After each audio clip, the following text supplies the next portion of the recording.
Monsieur le Président, une convention relative au financement des études permettant la préfiguration des services express régionaux métropolitains, le moins que l'on puisse dire, c'est que nous en sommes loin, même très loin.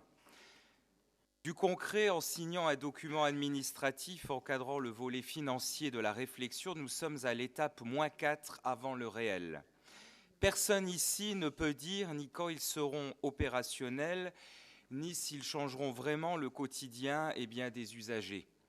D'ailleurs, lors des discussions générales à l'Assemblée nationale, l'orateur du groupe macroniste a lui-même avoué, vidéo à l'appui, je cite, que les services express régionaux métropolitains n'émergeront pas tout de suite. Cet homme, nous le connaissons, c'est David Valence. Une fois n'est pas coutume, il avait raison. Souvenons-nous également de l'annonce improvisée dans une vidéo du président de la République qui déclarait vouloir développer des RER dans 10 métropoles.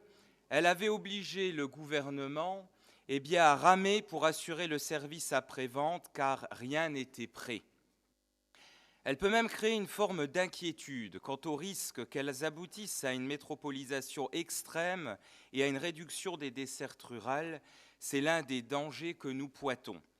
En revanche, elle peut susciter, et nous le disons, l'espoir s'il s'agit de soulager la vie de nos concitoyens. Je pense en particulier aux habitants du sillon lorrain qui vont travailler vers le Luxembourg et doivent subir chaque jour des retards, des embouteillages et tant d'autres difficultés pour rejoindre leur entreprise.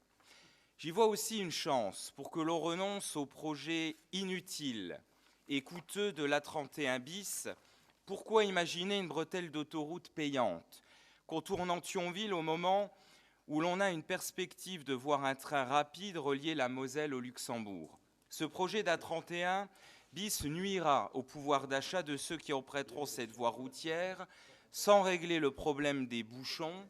Il mettra de plus en plus de voitures sur la route et il ne fera que les déplacer. Dès lors, pour revenir à ce rapport, c'est un dilemme. Comment faire confiance à un gouvernement dont l'amateurisme est monnaie courante pour mener à bien le chantier de ces RER régionaux en 10 ans? Quelle garantie avons-nous en matière de respect des objectifs de mise en service? Et pour la ruralité, pourquoi confier les clés à une majorité régionale qui traîne comme un boulet son bilan ferroviaire? Car oui, la première phrase du REM à Strasbourg, qui est l'échauffement des RER régionaux, est de l'aveu général un véritable fiasco. À Paris, votre monsieur Transport David Valence convient que celle-ci est heurtée, c'est-à-dire ratée. Et il l'a dit. Le ministre a pointé du doigt un manque d'anticipation. Et c'est peu de le dire puisque le nombre de trains annoncés ne circule toujours pas. Sur la ligne Mulhouse-Bâle, si souvent évoquée par notre cher collègue Christian Zimmermann, les retards et annulations sont légion.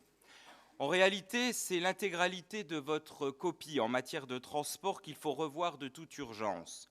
Ne vous en déplaise, les couacs à répétition dans les transports scolaires, et il faut le dire, les 5,6% de TER en retard, l'augmentation de la carte grise, le soutien à vos amis écolos pour les zones à faible émission, la taxe régionale sur les carburants au niveau maximum et l'obsession anti-voiture, c'est vous, vos électeurs de droite apprécieront. La solution ne consiste pas, et vous ne pouvez l'ignorer, à stigmatiser encore une fois les automobilistes et à forcer les gens à prendre le train. Encore moins comme quand vous l'avez fait, on a augmenté de 4, puis de 3% le prix des billets depuis le début du mandat. Pour nous, il faut investir dans les trains dits du quotidien, relancer des gares, réouvrir de petites lignes, mais aussi œuvrer à la sécurité dans les trains pour donner envie de les fréquenter, comme avec le pacte régional de sécurité que nous avons proposé. Pour autant, et pour finir, on peut se dire que cela ne peut pas être pire et que tout doit être mis en place pour mettre fin à ces situations indignes. Et toujours guidés par le sens de l'intérêt général, contrairement à certains élus dans cet hémicycle, les élus du groupe RN et apparentés voteront pour cette convention de financement, mais, et nous assistons là-dessus, nous le faisons sans vous signer à blanc-seing. Nous le faisons en regrettant l'absence de concertation avec les élus d'opposition. Nous le faisons en vous priant de veiller à ne pas réserver le stationnement aux abords des gares aux seuls vélos, trottinettes, voitures de covoiturage ou aux moyens de mobilité partagés, pour reprendre votre jargon technocratique, nous le faisons en espérant qu'enfin, la région pourra être efficace et mettra fin aux situations cauchemardesques qui sont vécues sur ces lignes. Je vous remercie.